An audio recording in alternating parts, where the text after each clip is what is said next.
tous et à toutes. Une nouvelle vidéo aujourd'hui pour vous parler du Reiki, de sa pratique, de son histoire, de ses bienfaits, et également des symboles et des principes qui rythment sa pratique. Donc, qu'est-ce que le Reiki, pour commencer? Il s'agit d'une pratique de bien-être issue de la culture traditionnelle japonaise. C'est une technique de rééquilibrage énergétique par un protocole précis d'apposition des mains sur différents points énergétiques du corps qu'on appelle également les chakras. Le Reiki fonctionne dans une vision holistique de l'être humain, où corps, esprit et âme fonctionnent en synergie et en mouvance. Il va permettre alors de libérer, d'apaiser les tensions et de procurer une détente profonde. Il existe plusieurs branches appelées lignées du Reiki. Je pratique personnellement le Reiki Usui, du nom de son fondateur Mikao Usui. Le Reiki Usui suit un protocole minutieux et précis, avec l'apposition des mains donc sur ces différents points du corps comme on a vu, l'utilisation de 5 principes et de 3 symboles. Donc, l'énergie est transmise par le praticien qui est alors canal. Ce n'est pas le praticien qui fait, mais il vraiment transmet l'énergie Reiki qui passe à travers lui. La posture du praticien est celle de l'accueil, du lâcher-prise, de l'accueil bienveillant des énergies qui se présentent, comme de la personne. Je peux également recevoir des messages intuitifs qui me sont transmis et que je transmets à la personne concernée à la fin de la séance.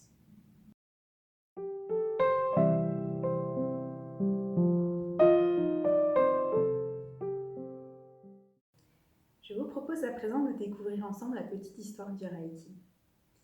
Le Reiki signifie énergie de vie, énergie vitale ou élan de vie, selon les différentes traductions. Il a été créé par Mikao Usui, vers le début du XXe siècle. La petite histoire raconte que cet homme, après ses études de médecine et de psychologie, a effectué plusieurs métiers avant de se rendre en 1922 au mont Kuamayama pour une retraite spirituelle.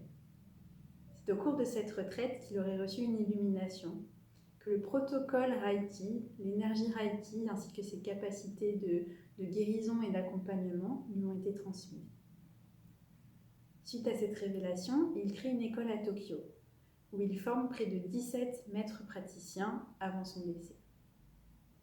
Parmi ces 17 praticiens, 2 ont contribué fortement à la transmission du Reiki de par le monde, ce qui nous permet aujourd'hui de pouvoir le pratiquer en Europe selon le respect des différentes branches et traditions et selon évidemment une formation qui se déroule en 3 degrés ou 4 pour devenir maître praticien enseignant Reiki.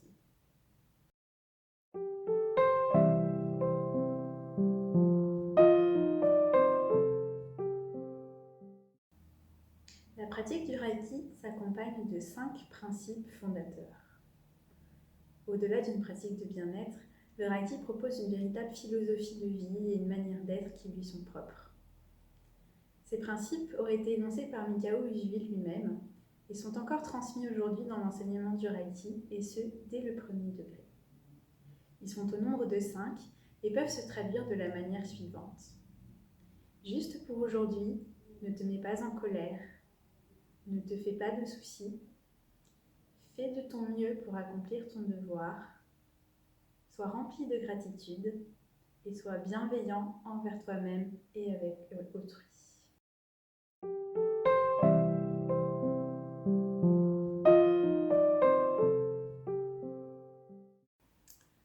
Lors du second degré d'apprentissage, le praticien Reiki prend connaissance des symboles secrets du Reiki qui permettent d'accompagner sa pratique. Secrets, car leur connaissance est réservée uniquement aux praticiens formés. Je ne peux donc pas vous les montrer, vous les révéler ou vous les décrire par respect pour ces symboles et leur portée, mais je peux vous parler de leur effet protecteur et accompagnateur. Ils permettent, par leur visualisation, d'aider à faire circuler l'énergie, d'accueillir les énergies présentes lors de la séance et d'aider au mieux-être de la personne.